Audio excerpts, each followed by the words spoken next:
Hello மக்களே, நண்பா please welcome to just talk and welcome to another video. என்னப்பா கண்ணாடிலாம் போட்டு உட்காந்துருக்கேன்னு பார்க்குறீங்களா? 2 நாளைக்கு முன்னாடி போட்ட வீடியோவுக்கு நீங்கள் கொடுத்த வரவேற்பு பயங்கரமாக இருந்துச்சு. 1,50,000 வியூஸ் தாண்டி போயிடுச்சு. அதனால் கண் வச்சுட்டாங்க போல இருக்குது. அதனால் கண்ணில் கட்டி வந்துருச்சுங்க. இங்கே பாருங்கள். அதனால தான் சரி கண்ணாடி போட்டுக்கலாம். சரி, அந்த வீடியோவுக்கு நம்ம விளாத்திக்குளம் விளாங்கு மீனா விளான்னு விளத்தோம். அதனால் நீங்கள் 1,50,000 வீடியோ போடுறீங்க. பட் இந்த வீடியோ வந்து இந்த இந்த கலரில் தோலில் துண்டை போட்டு அலையிற ஒரு கூட்டம் ஒன்று இருக்குது. பேர் கம்யூனிஸ்ட்னு சொல்லுவாங்க. ஸோ இந்த கம்யூனிஸ்ட் கூட்டத்துக்கு வந்து பார்த்திங்கன்னா தனி மரியாதை ஒன்று இருக்கும். ஏன்னா சொத்து சுகம்லாம் ஆசைப்படாமல் மக்கள் மக்கள் மக்கள் மக்களுடைய நலன் அப்படின்னு சொல்லியே போராடக்கூடிய ஒரு கூட்டம். அதனால் கம்யூனிஸ்ட் அப்படின்னாவே அவங்க வந்து போராளிகள் அப்படின்ற அந்த பிம்பம் இருக்குது. இன்றைக்கி அந்த கூட்டத்தை சேர்ந்த ஒரு ஆளை தான் வெளுன்னு வெளுக்க போகிறேன். யாராவது கம்யூனிஸ்ட்டுக்காரங்க இந்த வீடியோ பார்த்தீங்கன்னா தயவு செஞ்சு போயிருங்க. ஏன்னா நம்ம கேட்குற கேள்விகள்லாம் நாக்க பிடிக்கிட்டு சாகிற மாதிரி இருக்கும், இல்லை தொங்குற மாதிரி இருக்கும். ஏன்னா கம்யூனிஸ்ட்டுக்காரங்க உப்பு போட்டு சாப்பிட்றீங்க, ரோஸ் அதிகம்னு கேள்விப்பட்டிருங்க. இந்த கேள்வியெலாம் நான் கேட்கும்போது இங்கே பேசின ஒருத்தர் வந்து நாட்டுக்கிட்டு தொங்குறாரா இல்லையான்னு அவரே முடிவு பண்ணிட்டோம். வாங்க வீடியோக்குள்ளே போகலாம். என்னோட சேனலுக்கு யாராவது ஃபஸ்ட் டைம் வரீங்க அப்படின்னா சப்ஸ்கிரைப் பண்ணிவிட்டு பெல் பட்டனை ப்ரெஸ் பண்ணுங்கள், ஷேர் பண்ணுங்கள், மறக்காமல் உங்கள் கமெண்ட்ஸை போட்டு போயிருங்க. அப்புறம் பண்ண வேண்டிய அந்த குரூப்பு அது இதெல்லாம் இருக்குது, அதில் வந்து சேர்ந்துக்குங்க. எனக்கு இந்த வீடியோ பண்ணுறதுக்கு முக்கியமான காரணம் என்னன்னு கேட்டிங்கன்னா, இந்த கம்யூனிஸ்ட் வாதின்னு சொல்லிக்கிட்டு இருக்கக்கூடிய இந்த ஆள் பேசின இந்த விஷயந்தான். முதல்ல அது என்னன்னு பார்ப்போம். தமிழ்நாட்டில் இருக்கிற அனைத்து அரசியல் கட்சிகளையும் கேட்டுக்கொள்வது ஒரு கட்சியை தவிர, ஒரே ஒரு கட்சியை தவிர எந்த கட்சியும் அது உங்களுக்கே தெரியும். அந்த கட்சிக்கு நான் அழைப்பு கொடுக்க தயாரா இல்லை, அது வேஸ்ட். இந்த ஸ்பீச், இந்த எகத்தால பேச்சு தான் நம்மளை ட்ரிகர் பண்ணிருச்சு. தமிழ்நாட்டில் இருக்க எல்லா கட்சியும் இவர் கூப்பிடுவாராம், ஆனால் ஒரே ஒரு கட்சி மட்டும் கூப்பிட மாட்டாராம். அது வேஸ்ட்டான். நீங்கள் வேஸ்ட்டுன்னு சொன்ன அந்த கட்சி தாண்டா இன்றைக்கி சிஎம்மு, அந்த கட்சியில் இருந்தவர் தாண்டா இன்றைக்கி சிஎம்மு, அவரை தாண்டா நாங்கள் தூக்கி உட்கார வச்சுருக்கோம். சாரி, ஏன் டா சொல்கிறேன் அப்படின்னு நினச்சிக்காதீங்க. என்னை பொறுத்த வரைக்கும் கம்யூனிஸ்ட்டுக்காரங்களுக்கு மரியாதை கொடுக்கலாம், உண்மையான போராளிகளுக்கு. சிவி சண்முகம்லாம் பயங்கரமான போராளிலாம் சொல்லியிருக்காங்க, நமக்கு தெரியாது. இந்த ஹிஸ்ட்ரி வரலாறுலாம் தேவையில்லை எனக்கு. உண்மையான நீ போராளியாக இருந்திருந்தேன்னா சார் 5 வருஷமாக ஹேர் ப்ளக் பண்ணிக்கிட்டு இருந்தாரா அப்படின்னு தான் நான் கேட்பேன். ஏன்னா தப்பாக தமிழில் சொன்னால் உங்களுக்கு தப்பாக தெரியும், அதுக்கு தான் சொல்கிறேன். ஏன்னு கேட்டிங்கன்னா, நீட்டுக்கு இன்றைக்கி ப்ரொட்டஸ்ட் நடக்குது, ஓகேங்களா? எங்கே? டெல்லியில். அது கூட ப்ரொட்டஸ்ட்டுன்றது வந்து மாற்றிட்டாங்க. 20 நாளாக உண்ணாவிரதம் இருந்தார். அவர் பேர் என்ன? இன்றைக்கி வந்துருச்சு, சோனம். அதுக்கப்புறம் ஒரு பேர்னு வச்சுக்கோங்களேன். அந்த ஆள் உண்ணாவிரதம் இருந்தாப்புல, பாவம். அவரை தூக்கிட்டு போயிட்டு இன்றைக்கி ஹாஸ்பிட்டல் வச்சு குளுக்கோஸ் ஏற்றின்னு இருக்காங்க. அந்த ப்ரொட்டஸ்ட்டை கடைசியில் கலவரமாக மாற்றிட்டாங்க. இப்போ எல்லாம் புரியுது. இந்த ப்ரொட்டஸ்ட்டை திமுக அழகாக கையில் எடுத்துக்கிட்டு இன்றைக்கி இதை வந்து தமிழ்நாட்டில் ப்ரொட்டஸ்ட்டாக கொண்டு வந்து வருது. ஏன்னு கேட்டிங்கன்னா, இங்கே ஜனநாயக படம் ரிலீஸ் ஆகிருக்கு. இப்போ இவங்களுக்கு நீட் ப்ரொட்டஸ்ட் அப்படின்றத விட இந்த ஜனநாயக படத்தை பார்க்க போகிறோம் பாருங்கள், இதில் தான் பயங்கர காண்டில் இருக்காங்க எல்லாருமே. நீட்டை விட உங்களுக்கு வந்து நீட் போராட்டத்தை விட உங்களுக்கு வந்து படம் முக்கியமாக போயிடுச்சான்னு. இந்த படத்தை நீங்கள் ஏதாவது எப்படியாவது பண்ணி ஃப்ளாப் பண்ணிடணும் ஜனவரியிலேருந்து ட்ரை பண்ணுறீங்களா? முடியாதுன்னு தெரிஞ்சும் திருப்பி அதே பண்ணிகிட்ருக்கீங்க. சரி, அது தூக்கி ஓரம் வச்சுருவோம். நான் என்ன கேட்குறேன், இப்போ தான் வந்து நீட்டுக்கு ப்ரொட்டஸ்ட் பண்ணணுன்னு சண்முகம் அவருக்கெல்லாம் தெரியுதா? ஏன் தமிழ்நாட்டில் நீட்டுக்கு ப்ரொட்டஸ்ட் நடக்கலையா? அனிதான்ற தன் தங்கச்சி இறந்தப்போ நீட்டுக்கு ப்ரொட்டஸ்ட் பண்ணது தெரியாதா? இல்லை அனிதான்ற தங்கச்சி வீட்டில் போய் எங்கள் முதல்வர் பார்த்ததுலாம் சண்முகத்துக்கு தெரியாதா? என்ன கோமாவில் இருந்தியா? நான் கேட்குறேன் அவர்கிட்ட. எனக்கெல்லாம் மரியாதை கொடுக்க தெரியாதுங்க. சும்மா வயசாகிடுச்சுன்னு சும்மா உட்காந்துக்கிட்டு பேசுகிற ஆள்லாம் மரியாதை கொடுக்க தெரியாது. 5 வருஷமாக திமுகட்ட கொத்தடிமை வேலை பார்த்துக்கிட்டு இருந்த நீ இன்றைக்கி வந்து இது வேஸ்ட்டு கட்சின்னு சொல்கிறேன். அப்போ 5 வருஷமாக என்ன ஹேர் ப்ளக் பண்ணிட்டு இருந்தீங்கன்னா தான் நான் கேட்பேன். ஏன்னா 5 வருஷத்துக்கு முன்னாடி திமுகவில் இருக்க உதயநிதி ஸ்டாலின் என்ன சொன்னார்? நீட்டை ஒழிக்கும் ரகசியம் எங்கள்கிட்ட தான் இருக்குது, அது எங்களுக்கு தான் தெரியும்னு சொல்லி தானே ஓட்டு வாங்கி அந்த கட்சியை நாங்கள் சிஎம் ஆக்கணும் ஸ்டாலின் சாரை. அப்புறம் என்ன? அப்போ 5 வருஷத்தில் ஏன் நீட்டை ஒழிக்கலை? 1.5 கோடி பேரை திரட்டி கையெழுத்து இயக்கம்லாம் நடத்துனீங்க நீட்டை ஒழிக்கிறதுக்கு, அப்பயும் முடியல. அப்போ 5 வருஷமாக சண்முகம் என்ன ஹேர் ப்ளக் பண்ணிக்கிட்டு இருந்தீங்களா திமுகவில் இருந்து? அப்போ திமுக வேஸ்ட் கட்சியாக தெரியலையா? இப்போ தமிழக மக்கள்லாம் ஒரு கட்சி தலைவர் ஓட்டு போட்டு சிஎம் ஆக்கினா அந்த கட்சி உனக்கு வேஸ்ட்டு. நீங்கள்லாம் வேஸ்ட்டுன்றனால தானே உங்களை எல்லாத்தையும் வேஸ்ட்டி அவுத்து விட்டு ஓரம் உட்கார வச்சுருக்கோம். பேண்ட்டு போட்ட முதல்வர் எங்களுக்கு வேணும்னு, புரியுதா? நீங்கள் வேஸ்ட்டு கட்டி எங்களை எல்லாம் வேஸ்ட்டாக வச்சுருந்தீங்க. அதனால தான் உங்கள் எல்லாரோடைய வேஸ்ட்டையும் உருவி விட்டுட்டு பேண்ட்டு போடுற முதல்வர், சூட்டு போடுற முதல்வரை தூக்கி சிஎம் ஆக்கி வச்சுருக்கோம். உங்களுடைய இந்த அழிச்சாட்டியத்தெல்லாம் இதோட தமிழ்நாடு முதலமைச்சர் அவர்கள் நீட் தேர்வை எதிர்ப்பதாக தெரிவித்திருக்கிறார். ஏற்கனவே கடிதமும் எழுதியிருக்கிறார். அதுதான் தாவேகா கட்சியினுடைய நிலைப்பாடு என்று சொன்னால் நீட் தேர்வை ரத்து செய்ய வேண்டும். நீட் தேர்வில் கேள்வித்தாள் கசிவு உள்ளிட்டவைகளுக்கு காரணமாக இருந்த ஒன்றிய கல்வி அமைச்சர் ராஜினாமா செய்ய வேண்டும் என்கிற இந்த நியாயமான கோரிக்கையை வற்புறுத்தி நடைபெறுகிற போராட்டங்களுக்கு தமிழ்நாடு அரசாங்கம் ஆதரவாக இருக்க வேண்டுமே. சிஎம் சார் கிட்ட கோரிக்கை வைக்கிறாரு. என்ன கோரிக்கையில் என்ன சொல்ற? நீங்கள் நீட்டை ஒழிப்பேன்னு சொல்லி ஒழிக்கணும்னு சொல்லி, அதாவது நீட்டை ரத்து பண்ணணும்னு சொல்லி அன்னைக்கே பேசியிருக்கேன். என்ன சொல்லியிருக்கார்? நீட்டுக்கு ரத்து பண்ணணும். இங்கே விஜய் அவர்கள், அதாவது முதல்வர் அவர்கள், ஒரு விஷயத்துக்கு தான் நீட்டில் கூட நிற்கிறார். எதுக்கு? நீட்டை ரத்து பண்ணுங்க அப்படின்ற விஷயத்துக்கு அவர் கூட நிற்கிறார். நீட்டு வேண்டாம் தமிழ்நாட்டுக்குன்னு. ஆனால் ப்ரொட்டஸ்ட்டு நீட்டு வேண்டான்னு நடக்குதா? சண்முகம் பதில் சொல்லணும் முதல்ல எனக்கு. ஏன் வயசாகி போச்சு இல்லை, கம்யூனிஸ்ட்டுன்னு சொல்லிட்டு கொடியை துண்டை போட்டு திடீரே, கொஞ்சமாவது மக்கள் மேலே அக்கறை இருந்துச்சுன்னா அவங்க என்ன இதுக்கு ப்ரொட்டஸ்ட் பண்ணிட்டு இருக்காங்கன்னு தெரிஞ்சு மக்கள்கிட்ட கொண்டு வந்து சேர்க்க வேண்டிய ஆள்னா நீ. ஆனால் நீங்கள் என்ன பண்ணுறீங்க? அவங்க நீட் என்ன வேண்டாம் ப்ரொட்டஸ்ட் பண்ணிருக்காங்க இங்கே டெல்லியில். நீட்டோட பேப்பர் லீக் ஆயிடுச்சு, அதனால பொறுப்பேற்று மத்திய அமைச்சர் அக்கௌண்டபிலிட்டி எடுத்து வெளியில் போகணும் அப்படின்னு ஒரு காரணம். இன்னொன்று, நீட்டை வந்து முறைப்படுத்தணுமா? நீட் எக்ஸாம் முறைப்படுத்தணும்னு சொல்லியிருக்காங்க. நீட்டு வேண்டான்னு போராடுறான் அவன் நீட்டு வேண்டான்னு போராடினா அப்போ நீ வந்து கேட்கலாம், ஏன் விஜய் அவர்கள் தான் நீட்டு வேண்டான்னு சொன்னார்ல, நீட்டை ரத்து பண்ணி சொன்னார்ல, அப்புறம் ஏன் இதுக்கு சப்போர்ட் பண்ண மாட்டேங்கிறான்? அவன் நீட்டு ரத்து பண்ண சொல்லி அவன் போராடலை, அதுதான் இங்கே பிரச்சனை. ஸோ நீட்டை ரத்து பண்ண சொல்லி போராட சொல்லிட்டு அப்போ போராடிட்டு வாங்க. அப்போ இங்கே தமிழ்நாட்டில் போராட்டத்துக்கு அனுமதி கொடுக்குறாங்களா இல்லையான்னு அப்போ பாருங்க. என்ன பிரச்சனைக்கு போராட்டம் பண்ணுறாங்க, எந்த பிரச்சனைக்கு போராட்டம் பண்ணுறாங்க, என்ன ரீசனோட போராட்டம் பண்ணுறாங்கன்னே தெரியாமல் ஏன் மக்களை போட்டு இப்படி குழப்பி சாவடிக்கிறீங்க? ஏன்டா 2026 இருக்கிறோம், இன்னமும் போராட்டம் போட்டு சாவடிக்கிறீங்க மனுஷனுங்களை? அவன் நாடு எங்கெங்கேயோ டெவலப் ஆகிட்டு போயிட்டு இருக்கு, எப்படியோ போயிட்டு இருக்கு. ஒரு நாட்டை டெவலப் பண்ணாமல் திருப்பி பின்னாடியே பிடிச்சி இழுத்துக்கிட்டு நீங்களாம் உசுரோடு இருந்து எதுக்கு? போய் தொலைங்களையா, சாவுங்களையா, செத்து தான் தொலைங்களையா, நாடாவது உருப்பிடட்டும். வயசான எல்லா பிக்காளி பயல்களும் இருந்துக்கிட்டு தமிழ்நாட்டு உசுரை போட்டு வாங்குறீங்க. இந்த பிள்ளைகளையும் இன்னைக்கு யங்ஸ்டர்ஸையும் போட்டு கெடுத்து விடுறீங்க. எந்த ஜென்மண்டா நீங்களா? தமிழ்நாடு முதலமைச்சர் அவர்கள் நீட் தேர்வை எதிர்ப்பதாக தெரிவித்திருக்கிறார். ஏற்கனவே கடிதமும் எழுதியிருக்கிறார். அதுதான் தாவேகா கட்சியினுடைய நிலைப்பாடு என்று சொன்னால் நீட் தேர்வை ரத்து செய்ய வேண்டும். நீட் தேர்வில் கேள்வித்தாள் கசிவு உள்ளிட்டவைகளுக்கு காரணமாக இருந்த ஒன்றிய கல்வி அமைச்சர் ராஜினாமா செய்ய வேண்டும் என்கிற இந்த நியாயமான கோரிக்கையை வற்புறுத்தி நடைபெறுகிற போராட்டங்களுக்கு தமிழ்நாடு அரசாங்கம் ஆதரவாக இருக்க வேண்டுமே தவிர காவல்துறையை ஏவி ஒடுக்குவது, அடக்குவது. எனது போராட்டம் பண்ண விடாமல் ஸ்கூல்லாம் போயிட்டு காலேஜெல்லாம் போயிட்டு பிள்ளைகளை வந்து பர்மிஷன் கொடுக்காம அடக்குமுறை பண்ணுறாங்க, காவல்துறை வந்து ஒடுக்குமுறை பண்ணுறாங்களாமா? நீங்கள் போராட்டன்ற பேரில் என்ன பண்ணுவீங்கன்னு தெரியும். இன்றைக்கி இந்த அமைதியான போராட்டம், அறவழி போராட்டம், அதுக்கு பர்மிஷன் கொடுங்க, எங்களுக்கு ஒதுக்கி கொடுங்கன்னு சொல்லி பேசக்கூடிய இந்த சண்முகம் இந்த போராட்டத்தை எத்தனை நாள் உட்காந்துருப்பாப்புல? டெய்லி உட்காந்துருப்பாப்புல? அது கேரண்டி கொடுப்பாப்புல சண்முகம்? நீ அந்த போராட்டத்தில் டெய்லி உட்காந்துருப்பியா? அதுக்கு போய் சொல்லு. நீ இளைஞர்களை போராட்டத்தில் இருக்க சொல்லி தூண்டுற, ஆனால் அந்த இளைஞர்கள் உண்மையான போராட்டத்தை கையில் எடுக்கிறாங்களா? எதற்கான போராட்டத்தை கையில் எடுக்கிறாங்க அப்படின்ற ஒரு விஷயம் இருக்குது. நீட்டுக்கு தானே போராடுறீங்க, அப்போ நீட்டுக்கான போராட்டத்தை பண்ணுறீங்களா இல்லையா அப்படின்னு நான் சொல்லலை, ஒரு இளைஞன் சொல்லுவான், கேளுங்க. ஜனநாயகன் அவங்களுக்கும் இவங்களுக்கும் என்ன சம்பந்தம்? நீட்டுக்கும் ஜனநாயகம் படம் வரக்கூடாதுன்னு சில பேர் இங்கே பேசிக்கிட்டு இருக்காங்க. அதை பற்றியும் கேட்டேன். அதை பற்றி கேட்கும்போது தான் கேட்டுட்டு முடிக்கிற 3 பேர் நான் ஜனநாயகன் டிவிகேக்கு சப்போர்ட் பண்ணுறேன்னு சொல்லவும் இல்லை. ஆனால் அவங்க வந்து ஆப்போசிட்டை தான் பேசினாங்க.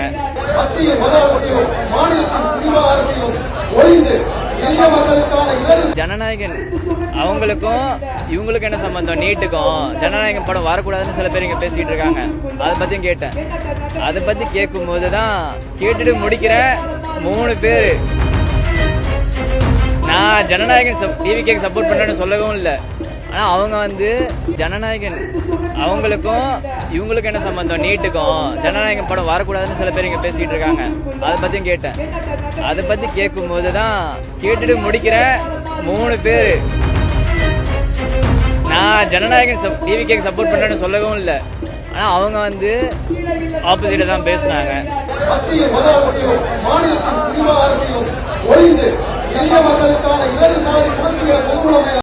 பார்த்தீங்களா இந்த பையன் என்ன சொன்னான்னு? இவங்க நீட்டுக்கான போராட்டத்தை முன்னெடுக்கலை. இப்போ ஜனநாயகம் படம் ரிலீஸ் ஆகிருக்கு. ஸோ அதை வச்சு இவங்களுக்கு ஒரு கல்லா கட்டணும். ஜனநாயக படத்தை பார்க்க விடாமல் பண்ணுறதோ, இல்லை ஜனநாயக படத்தை ஃப்ளாப் பண்ணுறதா, இல்லை அதை வச்சு அரசியல் பண்ணுறதுக்கு இவங்க திமுகவோட இந்த ஜென்ஜி கிட்ஸ்ன்னு சொல்லக்கூடிய சில பழுத்த முதலைகள் இருக்குதுல்ல, அந்த மாதிரி இத்து போன ஆட்களை கொண்டாந்து இங்கே இவங்க போராட்டம் பண்ணிட்டு இருக்காங்க. பார்த்தீங்களா போராட்டம் பண்ணுற லட்சணத்தை? இப்படி டான்ஸ் ஆடிக்கிட்டு இப்படி தான் போராட்டம் பண்ணுவீங்களா? டான்ஸ் ஆடி தான் போராட்டம் பண்ணுவீங்களா? நீட்டுக்கு டான்ஸ் ஆடிக்கிட்டு இருக்காங்க. இதில் வந்து நீட்டுக்காக டான்ஸ் ஆடுவாங்க. அப்புறம் வந்து பார்த்தீங்கன்னா அந்த பையன் சொன்ன மாதிரி முஸ்லீம் அப்படின்னு சொல்கிற மாதிரி ஒரு விஷயத்தை கொண்டு வருவாங்க. இந்த போராட்டத்தை இப்போ பர்மிஷன் கொடுத்து அமைதியான முறையில் நடத்தணும்னு அரசாங்கமே சரிப்பா பரவாயில்ல நீ போய் போராடுவீப்பா அமைதியான முறையில் போராடிக்கப்பா விட்டால் கூட இவங்க என்ன தெரியுமா பண்ணுவாங்க, என்ன வேணால் பண்ணுவாங்க. நான் என்ன கேட்குறேன், ஏதோ ஒரு இடத்துல ஒரு காவல்துறை சேர்ந்த ஒருத்தரை இவங்களால காசு கொடுத்து வாங்க முடியாதா? நீங்கள் சொல்லுங்கள். எப்பா நீ காவல்துறையில் இருந்தாலும் லைஃப் உனக்கு இத்தனை வருஷத்தில் எவ்வளோ காசு கிடைக்கும், இவ்வளோ கிம்பளம் வாங்கினா இவ்வளோ இருக்கும், சரி எல்லாத்தையும் கூட்டி குறைச்சி உனக்கு மொத்தமாக ஒரு அமௌண்ட்டு தரேன், செட்டில் ஆகிற மாதிரி ஒரு விஷயத்த பண்ணுறோம். போராட்டத்தில் லைட்டாக கலவரத்தை ஏற்படுத்தி நாளைக்கு பிள்ளைங்கள் மேலே லட்டியை விட்டு அடி அதை நாங்கள் லைவ் கவரேஜ் பண்ணிக்கிறோம். ஸ்டூடெண்ட்ஸ் மீதில் தமிழக அரசு வன்முறை தாக்குதல் அப்படின்னு ஒரு விஷயத்தை இங்கே கிரியேட் பண்ணுவாங்களா மாட்டாங்களா? கண்டிப்பாக பண்ணுவாங்க. திருட்டு திமுகவோட திட்டமே இதுதான்.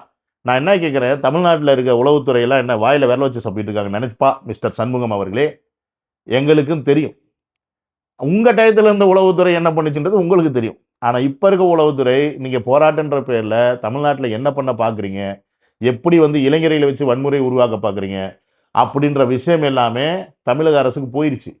அதனால தான் இந்த போராட்டத்தை தேவையில்லாமல் பண்ணாதீங்க அப்படின்னு சொல்லி இளைஞர்களுக்கு நம்ம முதல்வர் வந்து ஒரு அறிவுரை கொடுக்குறாரு. அதை கூட யாரை வச்சு கொடுக்குறாருன்னா ஆர்வின்ற ஒரு பையனை வச்சு கொடுக்குறாரு. நான் சந்திச்சது முதலமைச்சர் அல்ல, நான் சந்திச்சது அமைச்சர் திரு ஆதவ் அர்ஜுனா அவர்களை தான் நான் சந்திச்சேன். அவர் என்ன சொன்னார்னா, நீட்டை ரத்து செய்வது என்பது பார்லிமெண்ட்ல மெஜாரிட்டி இருந்தால் தான் முடியும், பார்லிமெண்ட்ல மெஜாரிட்டி இல்லாம நீட்டை ரத்து செய்ய முடியாது, எனவே நீங்க இந்த போராட்டத்தில் ஏன் இறங்குனீங்க, இது உங்களுக்கு தேவையில்லாத விஷயம் அப்படின்னு சொல்லி என்ன அட்வைஸ் பண்ணி தான் அனுப்பிச்சாங்க. ஆனா முதலமைச்சரை சந்திக்கிறதுனால மட்டும் இந்த பிரச்சனை தீர்ந்து விடாது என்பது எனக்கு தெரியும். ஸோ இப்போ அறிவு இவர் வந்து பாடகர், உங்கள் எல்லாருக்குமே தெரிஞ்சிருக்கும். இவர் வந்து தளபதி அவர்கள் க்ளோஸாகவே இருந்தால் கூட இந்த தம்பி என்ன பண்ணுறாப்புல, நீட்டுக்காக போராடுறேன்னு சொல்லிட்டு பயங்கரமாக தலைமைச் செயலர் முன்னாடியே இங்கே உட்காந்து போராடுறோம்னு நினைக்கிறேன். இப்போ இவரை கூட்டிகிட்டு போயிட்டு யார் பார்க்குறா அப்படின்னு பார்த்தீங்கன்னா ஆதவ அர்ஜுனா அவர் தான் பார்க்குறாரு. பார்த்துட்டு நீட்டை ரத்து பண்ணணும்னா நமக்கு மெஜாரிட்டி இருக்கணும் பார்லிமெண்ட்டில், அப்போ தான் அது செய்ய முடியும் அப்படின்றத ஒரு ரொம்ப கிளியராக புரிய வச்சிட்டாப்புல. அதை வெளியில் வந்து இவர் சொல்கிறாப்புல. ஸோ இப்போ இதே இளைஞர்களுக்கு இப்போ அறிவு சொல்கிறது மூலிமா இந்த விஷயம், அப்போ மெஜாரிட்டி இருந்தால் மட்டும்தான் நீட்டை ரத்து பண்ண முடியும், இல்லைன்னா நீட்டை ரத்தே பண்ண முடியாது அப்படின்றத ஒரு புரிதல் வந்துருச்சு. ஆனால் இந்த இடத்துல எனக்கு ஒரு மாறுபட்ட கருத்து ஒன்று இருக்குது. தமிழக அரசு செஞ்ச இந்த விஷயத்தை, இதை அறிவு போன்ற இந்த தம்பியை வந்து கூப்பிட்டு வச்சு அவர் போராடுறாரு அப்படின்றனால நீங்கள் கூப்பிட்டு வச்சு அவர்கிட்ட எக்ஸ்பிளைன் பண்ணி அனுப்புறீங்க. சரி, இவர் வந்து ஒரு சோர்ஸாக இருக்கட்டும், நம்மளுடைய எப்படி சொல்கிறது கருத்தை வந்து மக்கள்கிட்ட கொண்டு போய் சேர்க்கறதுக்கு. இப்போ அறிவு மாதிரி ஒருத்தர் போய் பேசினா கண்டிப்பாக இளைஞர்கள்லாம் கேட்பாங்க. அந்த சமூகத்தை சார்ந்த நபர்கள் முக்கியமாக நீங்கள் பார்க்கணும். இவங்க திமுக பயலுக்கு எல்லாமே என்ன திருட்டு பயலுக்கு என்ன பண்ணுவாங்கன்னா, தலித் அப்படின்ற அந்த ஒரு சமூகம் இருக்குது தெரியுமா, அதை கையில் எடுத்துக்கிட்டு தான் இவங்க வந்து வேலையை காட்டுவாங்க. இப்போ அந்த வேலையை ஆரம்பிச்சிட்டாங்க. பாரஞ்சித் போன்றவன்லாம் வந்து இன்றைக்கி உட்காந்து பேசிக்கிட்டு இருக்காப்புல. அந்த ஆள்லாம் என்ன பேசுனான்னா, எங்களுக்கு 8 அமைச்சர் தலித்லேருந்து வந்துட்டீங்க, நீங்கள் என்ன கிழிச்சிட்டிங்க அப்படின்னு. எதுக்கு வன்னியரசு மட்டும்தான் இருக்கிறாரு, மற்ற எல்லாரும் என்ன பண்ணிக்கிட்டு இருக்கீங்கன்னு கேட்குறாப்புல பாரஞ்சித். சாருங்கெல்லாம் பாரஞ்சித்லாம் என்ன புடிங்கி கொண்டு இருந்தீர்கள் என்று தெரியாது, படம் மட்டும் எடுத்தால் போதுமா, 4 சமூகத்தோட படம் எடுத்துட்டிங்கன்னா போதுமா, நீங்கள் என்ன செஞ்சு கிழிச்சிருக்கீங்க உங்கள் சமூகத்துக்கு அப்படின்னா நான் கேட்டு தான் தெரியணும். ஸோ இங்கே அறிவு போராடினார்னு கூப்பிட்டு வச்சு நீங்கள் பேசுனது அப்படின்றது நாளைக்கு இது வந்து இது வந்து அடுத்தடுத்து உங்களுக்கு ஒரு மூலதனமாக அமையும். நம்மளும் போய் தலைமைச் செயலர் முன்னாடி உட்காந்து போகிறான்னா நம்மளையும் கூப்பிட்டு வச்சு பேசுவாங்க அப்படின்னு. இது வந்து ஒரு தவறான அணுகுமுறை அப்படின்னு சொல்லி நான் ஓப்பனாகவே சொல்கிறேன். நீங்கள் அறிவுக்கிட்ட நீங்கள் பேசணும், அறிவுக்கிட்ட இந்த கருத்தை சொல்லணும் அப்படின்னா நீங்கள் எப்படி வேணால் சொல்லியிருக்கலாம். அவருக்கு ஃபோனில் பேசி சொல்லியிருக்கலாம், இல்லை அவர்கிட்ட அந்த போராடுற இடத்துக்கிட்ட போய் வேறு யாராவது வச்சு நீங்கள் வந்து இப்படிலாம் இருக்குப்பா இஷ்யூ, அதனால் இதை பண்ணாதீங்கப்பா அப்படின்னு சொல்லியிருக்கலாம். கண்டிப்பாக அவர் வந்து புரிஞ்சுக்கிட்டு அதுக்கேற்ற மாதிரி அங்கே பேசியிருப்பார். பட் நீங்கள் கூட்டிகிட்டு போய் தனியாக உட்கார வச்சு பேசுகிறது அப்படின்னு, ஓகே அவர் செலிபிரிட்டி அப்படின்றனால நீங்கள் பண்ணுறீங்க அப்படின்னா, இல்லை ஒரு தலைவருக்கு வந்து ஆல்ரெடி முன்னாடி பழக்கம் இருக்குது பண்ணுறீங்க அப்படின்னா, அது மக்களோட பார்வையில் அப்படி வராது. எப்படி வரும், இங்கே போராடினா அப்போ நம்மளுக்கு கூட்டு போய் வச்சு பேசுவாங்கப்பா அப்படின்ற பாயிண்ட் ஆஃப் வியூவில் தான் வரும். ஸோ இந்த மாதிரி விஷயங்களை தமிழக அரசு தவிர்க்கணும் அப்படின்னு நான் சொல்கிறேன். ஸோ ஒட்டுமொத்தமாக பார்த்தீங்கன்னா மக்களே, 5 வருஷமாக திமுக ஆண்டுச்சு. 5 வருஷத்தில் நீட்டை ஒழிக்கணும் அப்படின்னா ஒழிச்சிருக்க முடியுமா முடியாதா? ரகசியம் இருக்குன்னு சொன்னது யார்? உதயநிதி தானே. அப்போ அந்த 5 வருஷத்தில் நீட்டை ஒழிக்க முடியல அப்படின்னும் போது, அந்த கட்சினால் ஒழிக்க முடியல அப்படின்னும் போது, அந்த கட்சி கூட கூட்டணியாக இருந்த கம்யூனிஸ்ட்டு, விடுதலை சிறுத்தைகள், அப்புறம் வந்து முஸ்லீம் லீகு, காங்கிரஸ், இப்படி எல்லா கட்சிகளும் கூட தானே இருந்தீங்க. அந்த 5 வருஷத்தில் உங்களால் நீட்டை ஒழிக்க முடியல அப்படின்னா இப்போ வந்த ஆட்சி 2 மாசத்துல நீட்டை ஒழிக்கணும்னு போராடுறது எந்த வகையில நியாயம்? அண்ட் ஃபர்ஸ்ட் ஆஃப் ஆல் அதை ஒழிக்க முடியாது அப்படின்றது தான் இங்கே மேட்ரு. அதாவது ஒரு முதலமைச்சர் நினைச்சா நீட்டு ரத்து பண்ண முடியாது அப்படின்றது தான் நிதர்சனமான உண்மை. அப்போ இந்த மாதிரி ஒரு புரிதலை மக்கள்கிட்ட ஏற்படுத்தாம தேவையில்லாம ஒரு பேப்பர் லீக் ஆயிருச்சு அப்படின்னு சொல்லிட்டு அதுக்கான ஒரு ப்ரொட்டஸ்ட்டை பண்ணி அந்த ப்ரொட்டஸ்ட் மூலியமா வந்து குளிர் காயறீங்க, அரசியல் இல்லாமல் பண்ணுறீங்க அப்படின்னா உங்களை மாதிரி அயோக்கிய பயல்களை இந்தியாவிலேருந்து ஓட விட்டு அடிச்சா தாண்டா இந்தியா உருப்படும். நான் ஓப்பனாக சொல்கிறேன், இளைஞர்கள் எல்லாருமே கொஞ்சமாவது மூளை யூஸ் பண்ணுங்க. எவனா ஒருத்தன் வந்து கூப்பிட்றான், பார்ட்டி வைக்கிறான் அப்படின்னா அது யோசிங்க. முதல்ல ஒரு பார்ட்டி எப்படி கிரியேட் ஆகுதுன்னு யோசிங்க. காக்ரோச் ஜனதா பார்ட்டி அப்படின்ற அந்த பார்ட்டியை நான் வந்து ட்ரஸ்ட் பண்ணலை. ஏன்னு கேட்டிங்கன்னா இது எல்லாத்தையும் நீங்கள் ஒரு லிங்க்கில் எடுத்து பாருங்கள். எப்போ இந்த பார்ட்டி ஸ்டார்ட் ஆகுது? கோர்ட்டில் ஒருத்தர் சொல்கிறாரு, இங்கே வந்து நிறையா வந்து இளைஞர்கள் வந்து பேரசைட்ஸ் மாதிரி இருக்கிறாங்க அப்படின்னு சொன்னோடனே, ஆமாம் நாங்கள் பேரசைட்ஸ் தான், நாங்கள் காக்ரோச் தான் அப்படின்னு சொல்லிட்டு எங்கேயோ அமெரிக்காவில் உட்காந்துக்கிட்டு ஒரு பார்ட்டியை ஸ்டார்ட் பண்ணுறாப்புல அந்த தம்பி. அவன் பண்ண அந்த அப்படின்றதுக்குள்ளேயும் அந்த பார்ட்டி பயங்கர வைரல் ஆகுது. எப்படி எனக்கு தெரியல. ஏன்னா நம்மளும் தான் இப்போ இத்தனை வருஷமாக வீடியோ போட்டுக்கிட்டு இருக்கோம், நம்மளுக்குலாம் வைரல் ஆக மாட்டேங்குது. சரி, அது முடிஞ்சிச்சு. அதுக்கப்புறம் நான் இந்தியா வரேன், என்னால் உங்களால் முடிஞ்ச என்ன வேணால் பண்ணிக்கிங்க, நான் வந்து இந்தியாவுக்கு வந்து இளைஞர்கள் கூட நின்று போராடுன்னு சொல்லிட்டு வர்றாப்புல. எது நீட்டு பிரச்சனைக்கு வந்தாப்புல. சோனம் அப்படின்ற அந்த அவர் வந்து ஆக்சுவலி சைனாக்காரர் போல இருக்கு. அவர் வந்து உண்ணாவிரதம் இருக்கிறாரு. இதே மாதிரி ஒரு விஷயம் நடந்துச்சு, நல்லா நோட் பண்ணிங்க மக்களே. இதே தந்திரத்தை பிஜேபி பண்ணிச்சு. எப்போ? அண்ணா ஹசாரேன்னு ஒருத்தர் இருந்தார், தள்ள தொப்பி போட்டு வந்திருப்பார், பார்த்துருக்கீங்களா? அந்த டயத்தில் இப்போ எப்படி தளபதிக்கு லைவ் பண்ணுறாங்க வெளியில் போனால் வந்தா, அதே மாதிரி லைவ் அண்ணா ஹசாரேக்கு அந்த காலகட்டத்தில் மீடியா பண்ண வேலை. ஸோ மீடியா தான் இந்த விஷயத்த அன்னைக்கு பூதாகரம் ஆகுச்சு. ஸோ இன்னைக்கு சோஷியல் மீடியா ஸ்ட்ராங்காக இருக்குன்றனால அதே சோஷியல் மீடியா மூலமாக ஒரு பார்ட்டியை கிரியேட் பண்ணி அது மூலியமாக இன்றைக்கி இளைஞர்களை இன்ஃப்ளூயன்ஸ் பண்ணுறீங்க. இன்ஃப்ளூயன்ஸ் பண்ணுங்க, ஆனால் நல்ல விஷயமா இன்ஃப்ளூயன்ஸ் பண்ணுங்க அப்படின்னு தான் நாங்கள் சொல்கிறோம். தேவையில்லாமல் அரசியல் லாபத்துக்கு, உங்கள் அரசியல் லாபத்துக்கு அந்த பிள்ளைகளோட எதிர்காலத்தை வீணாக்காதீங்கடா, வீணாக போனவங்களா அப்படின்னு நம்ம அவங்கள திட்டினாலும் அவங்களுக்கு கவலை கிடையாது, அவங்க சம்பாதிப்பாங்க. ஆனால் உங்களை திட்டுவேன், யார் இளைஞர்களாக இருக்கீங்க பாருங்களா, நீங்கள் வீணாக போயிடாதீங்க. போய் ப்ரொட்டஸ்ட்டு அப்படி இப்படின்னு போய் கேஸ் வாங்கிட்டு உங்கள் வாழ்க்கையை தொலைச்சிடாதீங்க. அவ்வளோதான் நம்மளால் சொல்ல முடியும். ப்ரொட்டஸ்ட் பண்ணக்கூடிய விஷயத்துக்கு உனக்கு சொல்யூஷன் கிடைக்கும் அப்படின்னா மட்டும் பண்ணு, இல்லைன்னா ஒன்றுமே பண்ண முடியாது. ஒன்றுமே பண்ணாத. ஏன்னா உன் வாழ்க்கையே போராட்டம்டா. நீ பிறந்ததுலேருந்து சாகிற வரைக்கும் உன் வாழ்க்கையே போராட்டம்டா. ஏன்டா அது உனக்கு புரிய மாட்டேங்குது? நீ சொந்தமாக நீ தான் எல்லாத்தையும் பண்ணணும். அப்போ உன்னோட வாழ்க்கையவே ஒரு போராட்டமாக இருக்கும்போது நீ ஏன்டா தேவையில்லாமல் அவங்க சொல்கிறாங்க போராடுற? உனக்கு போராடணும்னு தோணுதா? உனக்கு அதில் தப்புன்னு தோணுதா? நீ போய் தாராளமாக என்ன வேணா பண்ணு. அடுத்தவன் சொல்கிறான்னு சொல்லிட்டு போகாதீங்க. அடுத்தவன் சொல்கிறான்னு சொல்லிட்டு போனீங்க அப்படின்னா அடிபட்டே சாவிங்க. அவங்க சேஃபாக உட்காந்துருவாங்க. சண்முகம் போன்றவர்லாம் இன்றைக்கி வந்து உசிப்பேற்றி விட்டு அந்த அளவுக்கு உட்காந்துருவாப்புல பேமெண்ட்டை வாங்கிட்டு. புரியுதுங்களா? நீங்கள் சேஃபாக இருங்க, அவ்வளோதான் நம்மளால சொல்ல முடியும். இல்லை நாங்கள் இப்படி தான் போய் இந்த மாதிரி சண்முகம் ஆளு கூட இல்லை இன்னும் இந்த மாதிரி திருட்டு திமுக கூட சேர்ந்து கதறிட்டு சாவோம் அப்படின்னா போய் நாசமாக போங்க அப்படின்னு சொல்லி இந்த வீடியோ முடிச்சுக்கிற விஷயம் நடந்த வீடியோவில் டேக்கர். By by.